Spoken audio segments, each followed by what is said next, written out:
Hi friends, good evening. तो अब हम लोग थर्ड पार्ट पे आए हैं, थर्ड क्वेश्चन के। एक्सरसाइज 3.3 क्वेश्चन नंबर 3 का थर्ड पार्ट। ये थोड़ा सा कैलकुलेशन इसका बड़ा है, इसलिए कंसंट्रेट कीजिए।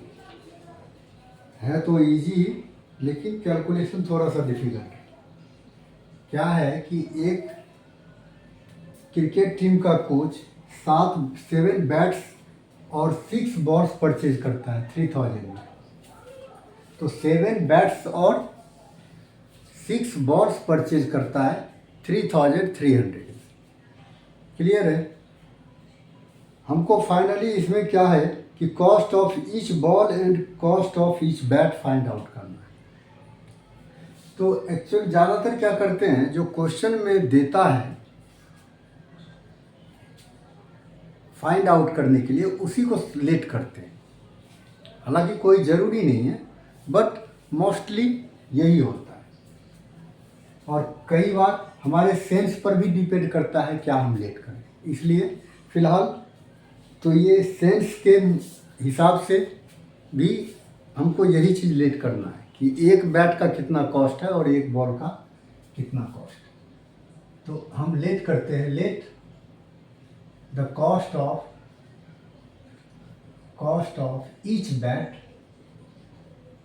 each bat and each ball be rupees X and rupees Y respectively. Respectively इसलिए लिखते हैं कि एक बैट का कॉस्ट ये होगा।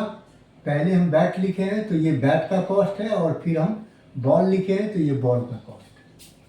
चलिए, तो क्वेश्चन के अकॉर्डिंग हम आते हैं कि 7 बैट्स परचेज करता है। एक बैट का अगर कॉस्ट X रुपीज़ है तो 7 बैट का कॉस्ट हो जाएगा 7X।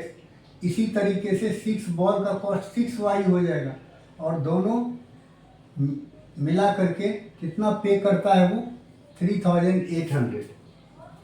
क्लियर है? फिर क्या किया, बाद में लड़कों ने गया और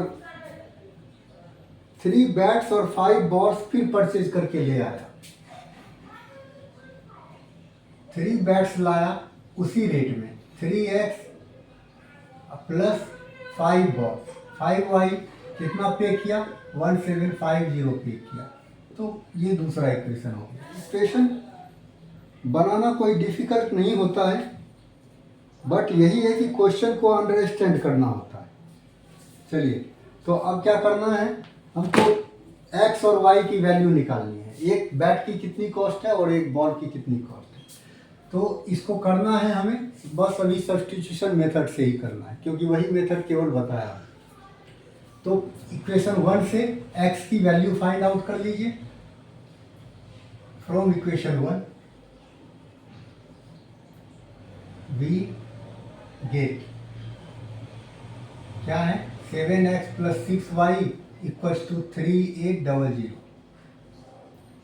इससे हम X की वैल्यू निकाल लेंगे। तो X की वैल्यू निकालने के लिए पहले 7X को अकेला करना होगा। 7X को जब आप आइसोलेट कर लेंगे तब X की वैल्यू निकलेगा। 6Y को उधर मूव करवाना पड़ेगा, तब ये 7X क्या होगा, आइसोलेट होगा, अलग होगा।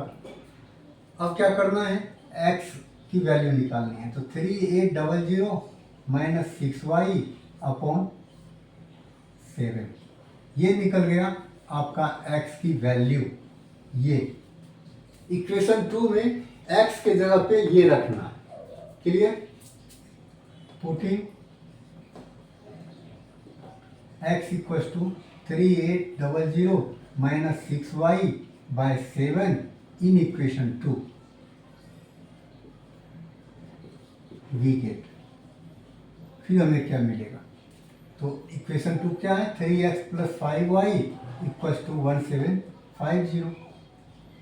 इसमें X के जगह पे क्या रखना है, ये रखना है 3800 माइनस 6y/7।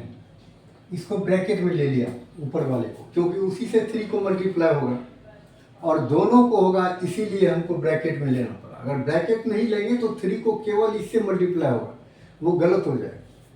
इसीलिए जब डबल टर्म हो और मल्टीप्लाई करना हो तो ब्रैकेट में रखिए। इक्वल्स प्लस, अब ये 5y है, इसको एज इट इज लिख दीजिए 1750। अब क्या हो जाएगा, इसको 3 से मल्टीप्लाई, इतना आएगा, माइनस 6 को 3 से कीजिएगा 18y होगा bye 7 plus 5y equals to 1750। अब ये दो टर्म हो गया, 5y अलग टर्म है और ये अलग टर्म है, इसीलिए बाय 1 करके एलसीएम लेना पड़ेगा। 7 और 1 का एलसीएम 7 होगा, 7 से 7 को डिवाइड कीजिएगा 1 आएगा, तो हम इस दोनों को 1 से करेंगे तो इतना ही रह जाएगा। इसको ऐसे लिखिए 11400 माइनस 18y, फिर अब प्लस डालिए, 1 से 7 को करेंगे तो 7 आएगा, 7 को इससे करेंगे तो 35y आएगा इक्वल्स टू 1750। अब चलिए, अब इधर आते हैं। अब आप देखिए 11400 और इस दोनों को क्या करना पड़ेगा, दोनों का अलग अलग साइन है, इसीलिए इसको माइनस कर देंगे।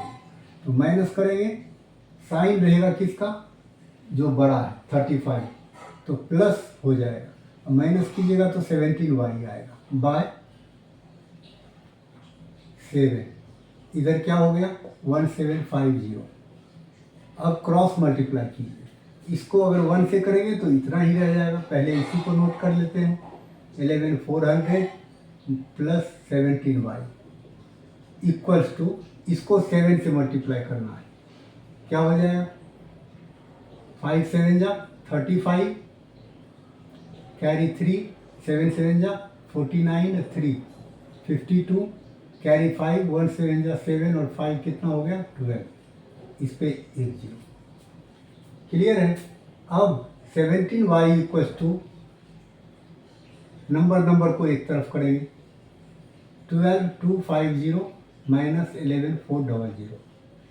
एक चीज हमेशा याद रखिएगा, जब भी दो फ्रैक्शन इक्वल हो जाए तो क्रॉस मल्टीप्लाई करना मस्ट है, ये सबसे आसान तरीका है, वरना परेशान हो जाओगे। अब क्या हो गया 17y इक्वल्स टू, ये माइनस होगा तो 50 हो गया और ये 8 हो गया, बस खत्म। अब y इक्वल्स टू क्या हो गया 850 अपॉन 70, तो 17.5 या कितना हो गया 850 नहीं 10 और आएगा।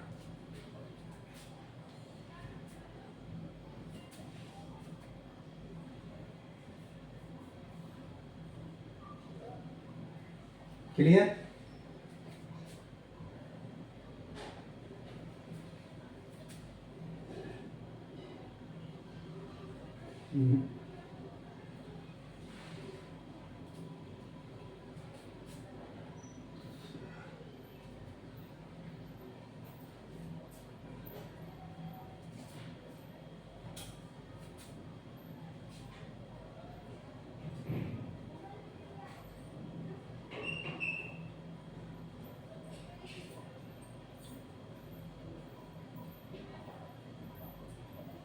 कितना हो गया 50, y की वैल्यू आ गया 50, तो 50 रुपीज हो गया एक बैट का कॉस्ट, एक बैट नहीं एक बॉल का कॉस्ट हो गया 50 रुपीज। अब क्या करना है, अब ये y की वैल्यू इक्वेशन थर्ड में पुट कर दीजिए, ये थर्ड है सेकेंड नहीं, putting y equals to 50 in equation third we get, तो x इक्वल्स टू क्या है 3800 माइनस 6y बाय 7।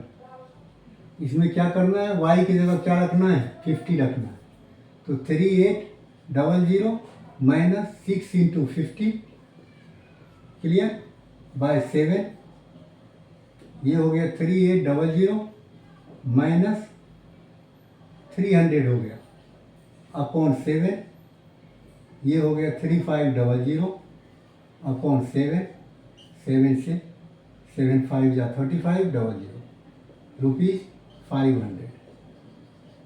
ये हो गया एक बॉल का कॉस्ट और ये हो गया एक बैट का कॉस्ट। इस तरीके से ये क्वेश्चन आपका सॉल्व हो गया। मेरे ख्याल में पूरी तरीके से समझ में आ गया होगा। एक दो बार प्रैक्टिस आप लोग इनको कीजिए। मेरे चैनल को भी सब्सक्राइब कीजिए। ज़रूरत पड़े तो कमेंट भी लिखिए।